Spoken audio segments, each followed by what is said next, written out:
Sebentar ya.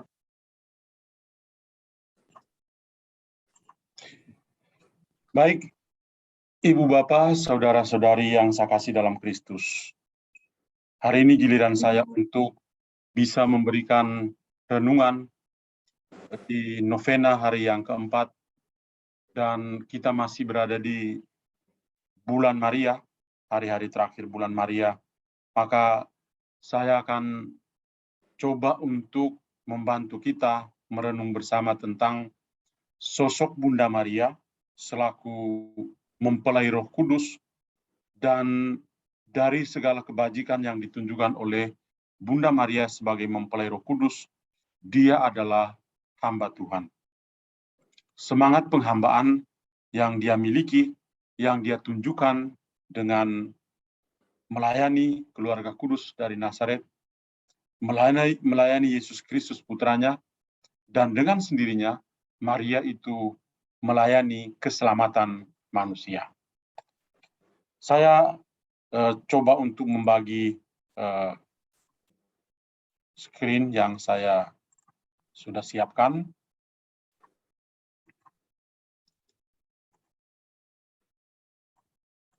Dengan hati sebagai hamba. Kalau kita memandang Bunda Maria, sang mempelai Roh Kudus, ya, yang muncul dalam pikiran kita, itu banyak hal.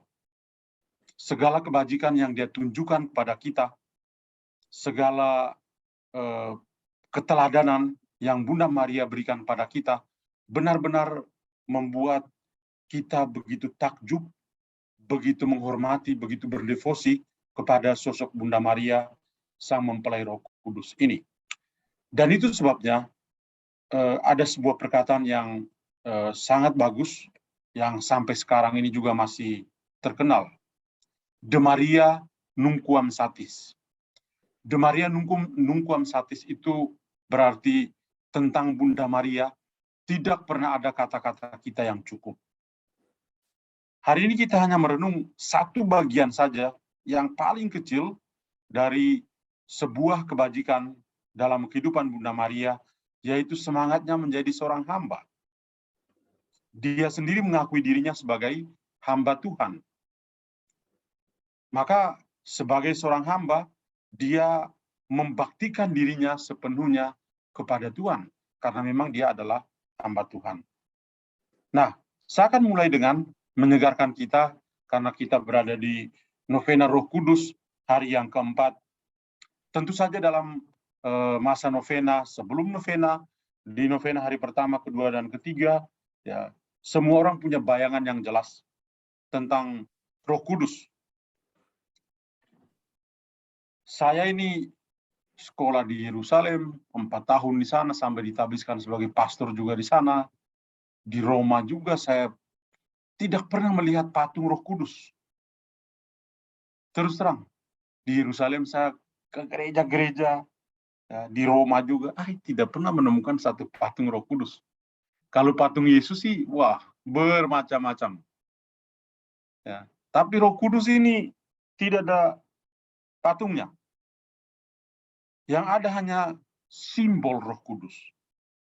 Simbol Roh Kudus itu banyak. Kalau di Gereja Santo Petrus di Vatikan, simbol Roh Kudus ini seperti di gambar yang di tengah ini, yaitu burung merpati, yang memang satu simbol yang terkenal dalam Injil, juga dalam kitab Perjanjian Lama. Tuhan Yesus ketika selesai dibaptis, Roh Kudus turun dalam rupa burung merpati hingga di atas kepalanya. Ya. Banyak sekali simbol Roh Kudus yang kita kenal, misalnya burung merpati ini. Ya. Di ikon-ikon tertentu, di jendela, ya, kaca-kaca, ada ikon burung merpati. Kita sebagai orang Katolik langsung sadar bahwa, wah, itu adalah simbol dari Roh Kudus. Ada simbol lain dari Roh Kudus adalah air. Air adalah simbol Roh Kudus. Ketika kita menerima sakramen pembaptisan, kita mengalami untuk pertama kali pencurahan Roh Kudus. Kita dicurahi Roh Kudus. Pembaptisan yang kita terima adalah kita dicurahi, air disiram di kepala kita. Dan itu berarti kita pertama kali mengalami pencurahan Roh Kudus. Dan kita menjadi kudus panggilan kita adalah menjadi kudus, dan kita semua menjadi orang karismatik. Maka tidak ada seorang pun yang bisa mengklaim dirinya sebagai dia orang karismatik dan yang lain tidak. Tidak. Kita semua dibaptis, itu kita semua dijadikan sebagai pribadi-pribadi karismatis. Karena kita dikuduskan oleh Roh yang satu dan sama. Simbol Roh Kudus yang lain adalah minyak. Seorang katekumen sebelum dibaptis dikasih minyak katekumen. Seorang imam ketika ditabiskan, saya ditabiskan, itu saya menerima urapan dengan minyak. Minyak apa itu? Minyak krisma. Mereka yang menerima sakramen krisma juga menerima minyak yang sama. Bagi orang-orang yang sakit, mereka menerima sakramen perminyakan untuk memberikan kekuatan pada mereka. Dan Roh Kudus ya itu bekerja di sana. Maka satu simbol Roh Kudus yang lain adalah minyak. Satu adalah api. Wah, api adalah simbol Roh Kudus. Ini dalam Kisah Para Rasul ada, ya. Roh Tuhan turun ke atas para rasul dan Bunda Maria, sang mempelai Roh Kudus ini dalam rupa lidah-lidah api. Ya. Dalam Kitab Perjanjian Lama, ketika pada malam hari umat Israel berjalan di padang gurun, mereka ada tiang api yang membimbing mereka, membimbing perjalanan mereka. Kemudian simbol lain dari Roh Kudus adalah angin. Orang Yahudi mengatakan ruach Elohim, roh, ya, simbol Roh Kudus, angin. Awan juga menjadi simbol Roh Kudus. Tabut perjanjian ketika dibawa diselimuti oleh awan kemuliaan Tuhan. Itu adalah sebuah simbol Roh Kudus. Jadi Roh Kudus yang ya dalam masa novena suci ini kita semua novena kepada Roh Kudus sampai di hari keempat, kita punya banyak simbol yang membuka pikiran kita bahwa Allah sungguh hadir dan mencintai kita. Dan di sini saya tampilkan ada 7 karunia Roh Kudus. Saya tidak perlu menjelaskan, tapi hanya menampilkan untuk mengingatkan bahwa dalam masa novena ya Roh Kudus ya kita semua itu memohon supaya Tuhan yang Maha Baik mengutus rohnya kepada kita.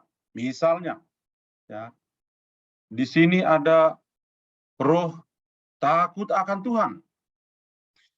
Apa itu karunia takut akan Tuhan? Karunia takut akan Tuhan itu bisa membuat kita tidak mau menyedihkan hati Tuhan. Dan ini berarti kita berusaha untuk menghindari dan membenci dosa. Ini the fear of the Lord, takut akan Tuhan. Kemudian ada keperkasaan. Ya, takut akan Tuhan, temannya adalah keperkasaan ini.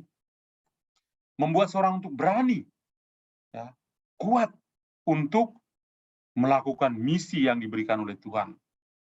Mengandalkan Tuhan di dalam hidupnya. Ya, jadi karunia keperkasaan itu membuat kita semakin dekat dengan Tuhan. Karena yang kita andalkan adalah Tuhan. Kenapa kita andalkan Tuhan? Karena kita melakukan kehendak Tuhan. Roh Kudus itu memampukan kita, seperti dia mampukan Bunda Maria, untuk melakukan kehendak Tuhan. Satu lagi adalah kesalehan. Ya, kesalehan. Kesalehan itu membuat kita punya rasa hormat, bisa sembah bakti kepada Tuhan, dan berusaha untuk bisa mengasihi Allah, dan siap untuk melakukan kehendaknya. Kesalehan, piety, berhubungan dengan kekudusan, jalan kepada kekudusan kita. Jadi kita menghormati, menyembah, dan mengasihi Allah dengan sepenuh hati. Kemudian ada nasihat. Nasihat ini membuat kita mengetahui kehendak Allah, terutama dalam keadaan-keadaan yang sulit.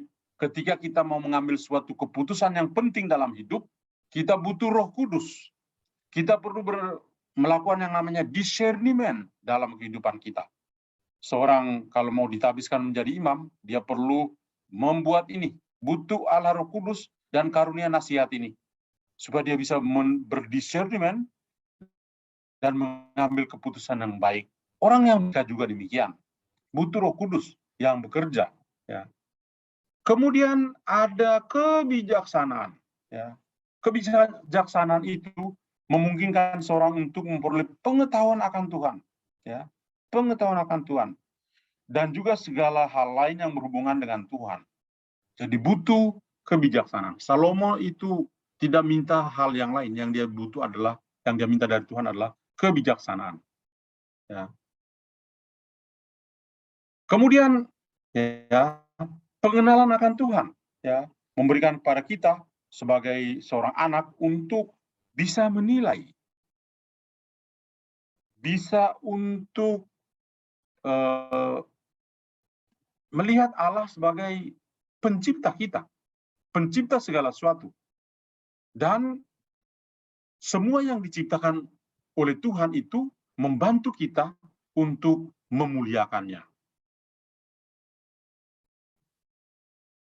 Jadi ini beberapa hal yang kita bisa lihat bahwa ternyata Tuhan memberikan pada kita karunia-karunia Roh Kudus ini. Dengan catatan bahwa karunia Roh Kudus ini membantu kita untuk semakin akrab dengan Tuhan.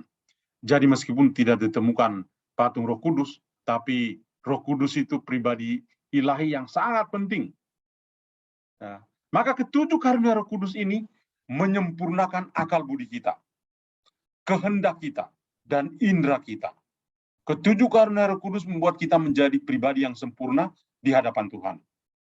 Dan ini kita terima pertama kali, kapan? Pada saat kita dibaptis. Rahmat pengudusan oleh Roh Kudus diberikan pada kita. Kemudian kita juga mengenal yang namanya buah-buah Roh Kudus. Wah, di sini saya juga tampilkan, paling kurang memberi semangat kepada kita. Jadi dalam novena kita tidak sia-sia, tapi paling kurang kita tahu, oh ya, Santo Paulus dalam Galatia bab 5 ayat 20 dan 23, dia mengatakan tentang 9 buah dari Roh Kudus. Ada yang paling bawah sukacita, kelemah lembutan, kesabaran, damai sejahtera, kesetiaan, kemurahan, kebaikan, kasih, dan penguasaan diri. Ini adalah buah-buah Roh Kudus. Dan diharapkan bahwa dalam masa novena, selain kita minta karunia-karunia Roh Kudus untuk diri kita, kita juga butuh ini, buah-buah Roh Kudus di dalam kehidupan kita.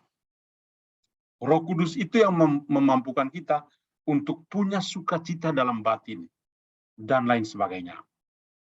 Nah, dari pemahaman kita tentang hal-hal dalam novena Roh Kudus ini, selalu memfokuskan perhatian kita pada sosok Bunda Maria. Di akhir bulan Maria ini, saya mau memberikan refleksi ini. Maria dan Roh Kudus. Kita semua kalau membaca Injil sinoptik dan juga Injil Yohanes, kita mendapat gambaran yang sangat jelas tentang siapakah Bunda Maria. Siapakah Bunda Maria itu? Dan kita semua menemukan satu jawaban yang tepat. Bunda Maria adalah ibu dari Yesus sendiri. Maria adalah ibu Yesus. Kenapa? Setiap kalau dalam masa biasa, ketika kita mendoakan doa malaikat Tuhan, ya, maka kalimat ini selalu keluar dari mulut kita. Maria menerima kabar dari malaikat Tuhan bahwa ia mengandung dari Roh Kudus. Maria mengandung dari Roh Kudus. Ini satu hal yang penting sekali dalam kehidupan iman kita. Penebusan kita itu bisa terjadi karena Tuhan menggerakkan hati Maria untuk menerima panggilan suci ini. Bersedia untuk menjadi ibu Yesus. Bagaimana caranya? Roh Kudus itulah yang menaungi Maria. Roh Kudus yang menaungi Maria. Jadi ketika kita berdoa, doa malaikat Tuhan, kita selalu mengucapkan hal ini. Maria mengandung dari Roh Kudus. Roh Tuhan menaungi Maria, sehingga dia mengandung dari Roh Kudus. Maka karena dia mengandung dari Roh Kudus, Maria juga mendapat satu gelar dalam gereja. yaitu Maria sebagai mempelai Roh Kudus. Ya. Maria sebagai mempelai Roh Kudus. Ini berarti hidup Maria itu penuh dengan Roh Kudus. Maria itu sosok yang paling karismatik di dalam gereja. Tidak ada yang bisa menyamakan Maria. Dia mengandung dari Roh Kudus. Dia adalah mempelai Roh Kudus. Kita ini bukan siapa-siapa ini. Ya. Hidupnya itu penuh dengan Roh Kudus. Kita ini, sekali lagi, kita tidak akan sama dengan Maria yang seperti ini. Bahwa dia begitu menyatu dengan Allah Roh Kudus. Membandingkan diri kita dengan Bunda Maria, ternyata itu tidak cukup sama sekali. Maria sangat luar biasa. Sangat luar biasa. Kita tidak bisa menyamakan diri kita dengan Maria. Ini 3 kalimat ini sudah cukup mewakili kita. Maria mengandung dari Roh Kudus. Maria itu mempelai Roh Kudus. Ya, kita ini siapa ya? Maria itu hidupnya penuh dengan Roh Kudus. Ya, kita ini meskipun dibaptis, apakah kita ini penuh dengan Roh Kudus? Apakah ini nampak dalam tindakan-tindakan kehidupan kita? Nah, apa hubungan Maria dengan Roh Kudus? Tadi kita sudah lihat ada 3 hal ini. Dia mengandung dari Roh Kudus, dia adalah mempelai Roh Kudus, dia seluruh hidupnya penuh dengan Roh Kudus. Mari kita lihat beberapa perkataan dalam kitab suci. Sambil yang paling sederhana. Dalam Injil Lukas bab 1 ayat 35, Maria dipenuhi atau dinaungi oleh Roh Kudus. Ketika menerima kabar sukacita, dan malaikat Gabriel mengatakan padanya, engkau akan mengandung dan melahirkan seorang anak, dan dia akan dinamai Yehosua, karena dia akan menyelamatkan manusia. Maria bingung, dan dia bertanya, bagaimana mungkin bisa terjadi? Saya kan belum bersuami. Dan apa kata malaikat kepada Maria? Roh Kudus akan menaungimu. Maria dipenuhi oleh Roh Kudus. Roh Kudus menaungi Maria. Sebenarnya perkataan dari malaikat ini mirip dengan apa yang juga terjadi. Maria itu dikasih gelar juga sebagai tabut perjanjian. Kenapa? Karena Maria mengandung dari Roh Kudus. Dia membawa Yesus dalam rahimnya. Mirip dengan tabut perjanjian, di mana di tabut perjanjian itu terisi kata-kata, ya, logos, kata-kata yang adalah perintah dari Tuhan sendiri. Maka tabut perjanjian, kalau kita membaca dalam kitab Keluaran, tabut perjanjian juga ditutupi oleh awan kemuliaan Tuhan. Maka Maria mengandung dari Roh Kudus sering dibandingkan dengan tabut perjanjian yang ditutupi oleh awan kemuliaan Tuhan sendiri. Maria itu dinaungi Roh Kudus. Artinya apa? Roh Kudus memampukan Maria untuk menjadi hamba. Karena Maria dinaungi oleh Roh Kudus, maka Roh Kudus itulah yang memampukan Maria untuk menjadi hamba. Dan sebagai seorang hamba, dia mentaati kehendak Tuhan. Dia mentaati kehendak Tuhan. Aku ini hamba Tuhan. Terjadilah padaku menurut perkataanmu. Maria mengungkapkan seperti itu. Kenapa demikian? Karena Roh Kudus. Dia dipenuhi oleh Roh Kudus. Dan Roh Kudus yang satu dan sama itu memampukan Maria untuk taat kepada kehendak Tuhan. Memampukan Maria untuk menjadi hamba yang setia untuk melakukan kehendak Tuhan. Dan kalau kita coba untuk masuk dalam peristiwa kabar sukacita. Maria bertunangan dengan Yusuf. Ketika Yusuf tahu, Yusuf juga sangat menghormati Maria. Maka diam-diam dia ingin menceraikannya. Tidak mau menikah dengan Maria. Lalu apa yang terjadi? Yusuf bermimpi. Dan Tuhan memberikan nasihat padanya. Nah, perhatikan di sini. Tuhan menyuruh Yusuf untuk mengambil Maria sebagai istrinya. Allah menyuruh Yusuf untuk mengambil Maria sebagai istri. Bukan berarti Allah itu menyuruh Yusuf untuk berzina dengan Maria. Tidak. Santo Hieronymus bahkan mengatakan bahwa Yusuf itu adalah seorang yang tidak mencemarkan dirinya. Yusuf itu bisa dikatakan sebagai seorang selibater. Tinggal dengan Maria, tapi tidak menunjukkan keinginan manusiawinya. Maka Maria adalah perawan, demikian juga Santo Irenus mengatakan, demikian juga Yusuf adalah seorang perawan. Maria adalah hamba Tuhan. Bukan berarti Maria itu menikah dengan Roh Kudus. Kita jangan salah kaprah. Banyak orang mungkin salah kaprah seperti itu. Maria tidak hidup seperti itu. Maria tidak menikah dengan Roh Kudus, bukan. Ya. Maria itu dinaungi, diselimuti oleh Roh Tuhan. Maria justru mempersembahkan seluruh hidupnya secara total untuk Tuhan. Kita bisa melihat ya dari peristiwa pertama Maria itu menerima kabar sukacita dan bahwa dia mengandung dari Roh Kudus, dan seluruh hidup Maria dipersembahkan kepada Tuhan. Bahkan sampai Roh Kudus sendiri pada hari Pentekoste, Roh Kudus turun di atas para rasul dan juga Bunda Maria. Kita lihat itu koneksinya luar biasa ya. Dia mengandung dari Roh Kudus dan dia akhirnya menerima kembali Roh Kudus pada hari Pentekoste. Dari Roh Kudus sampai kepada Roh Kudus.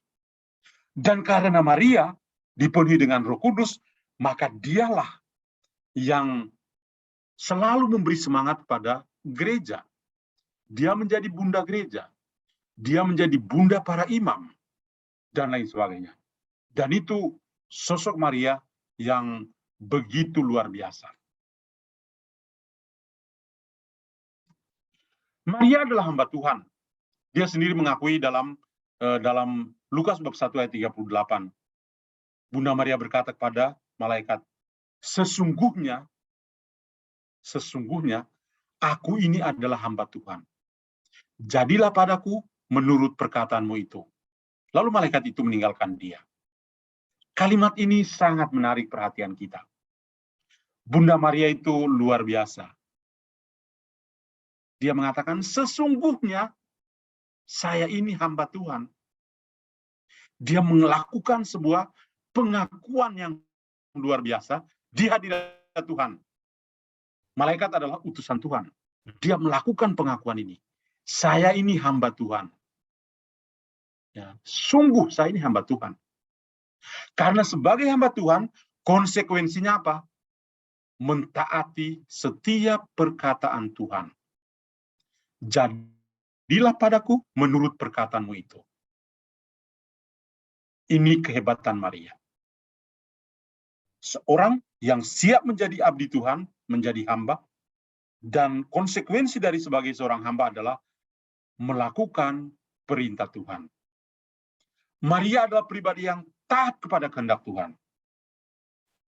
Kalau saja Maria tidak taat pada kehendak Tuhan, mungkin tidak ada sejarah keselamatan bagi kita. Tapi karena Maria adalah pribadi yang taat pada kehendak Tuhan, maka keselamatan pun ada pada kita. Maria adalah sosok yang juga misalnya digambarkan bukan hanya untuk Yesus, tapi juga dalam Ibrani bab 10 ayat 9. Sungguh aku datang untuk melakukan kehendak-Mu. Yang pertama ia hapuskan, supaya menegakkan yang kedua. Maria melakukan kehendak Tuhan. Maka wanita yang lama, yaitu Hawa, itu jatuh dalam dosa. Tapi Maria sebagai Hawa yang baru, dia memenangkan dosa. Dia dikandung tanpa noda. Immaculata. Maria juga mengakui bahkan dalam Magnificat, dalam Kidung Maria, dia mengatakan Allah atau ia memperhatikan daku hambanya yang hina ini. Lagi-lagi di sini, Maria menunjukkan dirinya sebagai hamba. Allah memperhatikan saya, hambanya yang hina ini. Maria, dalam Kidung Maria, dia betul-betul mengungkapkan kerendahan hatinya. Dia bersyukur atas panggilan ilahi menjadi ibu Yesus. Tapi dia juga bersyukur karena Tuhan memampukan dia untuk menjadi hambanya yang hina. Maria di kalimat ini, yang memperhatikan daku hambanya yang hina, menggambarkan kepada kita sosok seorang wanita yang kudus, wanita yang betul-betul merendahkan dirinya. Dan benar, Maria itu hamba Tuhan karena apa? Karena imannya. Dia percaya. Dia percaya pada setiap perkataan yang keluar dari mulut Allah. Dia percaya pada perkataan yang disampaikan oleh malaikat. Memang dia sempat ragu.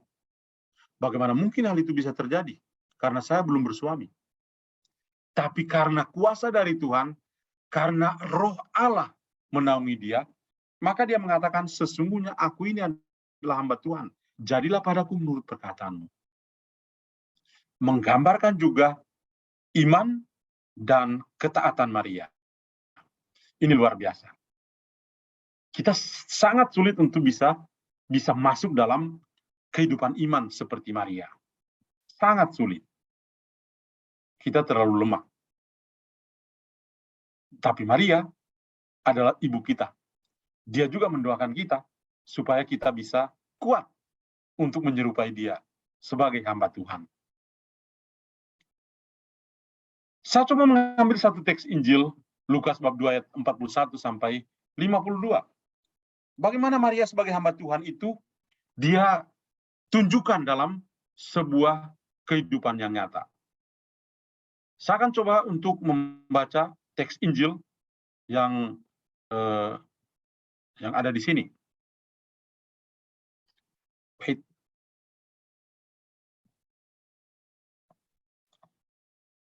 Dari Injil Lukas bab 41 sampai ayat yang ke-52.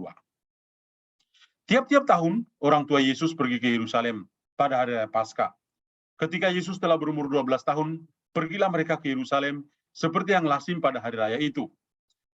Sehabis hari-hari perayaan itu, ketika mereka berjalan pulang, tinggallah Yesus di Yerusalem tanpa diketahui oleh orang tuanya. Karena mereka menyangka bahwa ia ada di antara orang-orang seperjalanan mereka, berjalanlah mereka sehari perjalanan jauhnya, lalu mencari dia di antara kaum keluarga dan kenalan mereka. Karena mereka tidak menemukan dia, kembalilah mereka ke Yerusalem sambil terus mencari dia. Sesudah 3 hari mereka menemukan dia di dalam bait Allah. Ia sedang duduk di tengah-tengah alim ulama sambil mendengarkan mereka dan mengajukan pertanyaan-pertanyaan kepada mereka. Dan semua orang yang mendengar dia sangat heran akan kecerdasannya dan segala jawab yang diberikannya. Dan ketika orang tuanya melihat dia, tercenganglah mereka. Lalu kata ibunya kepadanya, "Nak, mengapakah engkau berbuat demikian terhadap kami? Bapamu dan aku dengan cemas mencari engkau." Jawabnya kepada mereka, "Mengapa kamu mencari aku? Tidakkah kamu tahu bahwa aku harus berada dalam rumah Bapakku?" Tetapi mereka tidak mengerti apa yang dikatakannya kepada mereka. Lalu ia pulang bersama-sama mereka ke Nazaret, dan ia tetap hidup dalam asuhan mereka. Dan ibunya menyimpan segala perkara dalam hatinya. Dan Yesus makin bertambah besar, dan bertambah hikmatnya, dan besarnya, dan makin dikasihi Allah dan manusia. Teks Injil yang terkenal. Dan apa yang mau dikatakan kepada kita? Pertama, Maria dan Yusuf, ya, atau kita merenung tentang Maria, menunjukkan keteladanan sebagai hamba itu dalam diri sebagai orang tua yang hebat. Orang tua yang hebat. Mereka punya rasa tanggung jawab. Mereka punya keinginan yang besar supaya pokoknya yang terbaik bagi Yesus. Maka sifat penghambaan dari Maria dan tentu saja Yusuf itu ditunjukkan dengan hidup mereka sebagai orang tua yang hebat. Orang tua yang punya tanggung jawab. Yang kedua, Yusuf dan Maria itu teladan iman. Tiap-tiap tahun mereka ke Yerusalem untuk beribadat. Ini orang tua yang hebat sekali. Membawa anak mereka ke Yerusalem untuk bersiarah. Sifat hamba itu memang seperti itu. Ketaatan pada Tuhan dengan siap untuk menyembah Dia. Memiliki hati yang menyembah. Hati sebagai hamba itu hati yang penuh dengan kerendahan hati, hati yang siap untuk bisa melayani Tuhan. Yusuf dan Maria percaya pada pribadi anak mereka. Mereka sangat percaya pada Yesus. Tidak sangat posesif, tapi mereka punya trust pada Yesus. Maka ketika dalam perjalanan ke Yerusalem, mereka membiarkan dia dengan teman-teman sebayanya bermain, berjalan, dan lain sebagainya. Maria dan Yusuf itu orang tua yang hebat karena apa? Mereka kasih kepercayaan pada Yesus. Bukan posesif dan protektor yang luar biasa. Tapi mereka percaya bahwa Yesus bertumbuh kok. Dan bisa menjadi pribadi yang bertanggung jawab. Maria dan Yusuf sebagai hamba yang hebat karena apa? Karena mereka dengan cemas mencari Yesus. Ketika anak punya persoalan, yang dilakukan oleh Maria dan Yusuf adalah mencari sampai menemukan Yesus. Ini sifat hamba dalam hidup berkeluarga juga harus. Apakah para orang tua itu bisa serupa dengan Maria dan Yusuf yang dengan cemas mencari anaknya? Ataukah orang tua zaman sekarang sudah tidak cemas lagi mencari anak-anak mereka? Sudah tidak cemas lagi membuka mulut untuk memberi koreksi kepada anak. Nah, itulah. Kalau Maria dan Yusuf saja dengan cemas mencari Yesus sampai menemukan, bagaimana dengan orang tua? Kalau anak-anakmu tersesat, kalau dia jatuh dalam lumpur, apakah dibuang? Dikeluarkan? Tidak. Harus memiliki hati seperti Maria dan Yusuf, hamba yang hebat, karena mereka dengan cemas mencari. Orang tua yang hebat itu, orang tua yang cemas mencari anaknya dan menyelamatkannya. Dan tidak pernah berkata bahwa lepas tangan dari anaknya. Anak itu tetap anak yang harus dibimbing, yang harus selalu bersama dengan orang tua. Yusuf dan Maria itu mengontrol emosi dalam mendidik anak mereka. Ketika bertemu dengan Yesus dalam bait Allah, Yusuf tidak omong apa-apa, tapi yang berbicara adalah Maria. Dan Maria mengatakan kepada Yesus, "Nak, mengapa engkau lakukan itu kepada kami? Ayahmu dan aku cemas mencari engkau." Mereka itu bisa mengontrol emosi dalam mendidik anak. Banyak orang tua di sini, ya, sulit untuk mengontrol emosi dalam mendidik anak. Marah-marah itu bukan suatu jalan pintas yang bagus itu. Kekerasan verbal dan kekerasan fisik bukan zamannya lagi. Itu bikin anak-anak luka batin. Hanya cinta kasih yang memenangkan segalanya. Cinta yang penuh dengan pengorbanan. Cinta laksana seorang hamba. Orang tua yang menjadi hamba untuk anaknya. Kadang-kadang kita lupa. Anak itu harus hormat pada orang tua. Iya, semua orang tahu. Tapi ketika orang tua bersalah, orang tua juga harus tahu diri dong. Harus berani untuk minta maaf pada anak. Jangan pernah mengatakan, saya ini orang tua yang melahirkan. Jadi kalau salah, saya diam. Tidak. Harus berani untuk minta maaf. Karena itu luar biasa. Itu namanya seorang hamba. Hamba dalam hidup berkeluarga. Ya. Maria menyimpan segala perkara dalam hatinya. Sebagai seorang hamba tulen itu seperti itu. Ketika ada persoalan tertentu dalam hidup, tidak perlu menggembar-gemborkan sampai semua tetangga tahu bahwa di rumah kita itu ada masalah. Tidak harus seperti itu. Berani menyimpan segala perkara dalam hati dan merenungkannya. Itu. Dan yang terakhir adalah Yesus itu bertambah besar, bertambah hikmat, makin dikasih Allah dan manusia. Situasi itulah yang membuat Yesus itu bertumbuh begitu luar biasa. Maria juga hamba yang tahu bersyukur. Dalam Kidung Maria kita, ya, atau nyanyian pujian Maria, kita menemukan banyak hal. Maria misalnya mengatakan, jiwaku memuliakan Tuhan, dan hatiku bergembira karena Allah juru selamatku. Maria adalah hamba yang tahu bersyukur. Ibu Yesus saja bisa tahu bersyukur. Kok kita susah amat ya untuk bersyukur? Maria itu hamba Tuhan. Dia bersyukur. Maka ini mengoreksi kita untuk bisa tahu bersyukur dalam hidup kita. Maria adalah hamba yang tahu bersyukur.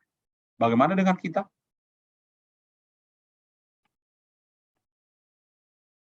Semangat sebagai seorang hamba. Mari kita memandang gambar ini. Sosok seorang ibu yang hebat. Maria digambarkan begitu sederhana, ya, sambil menggendong bayi. Semangat sebagai hamba itu berakar pada kebajikan, kerendahan hati.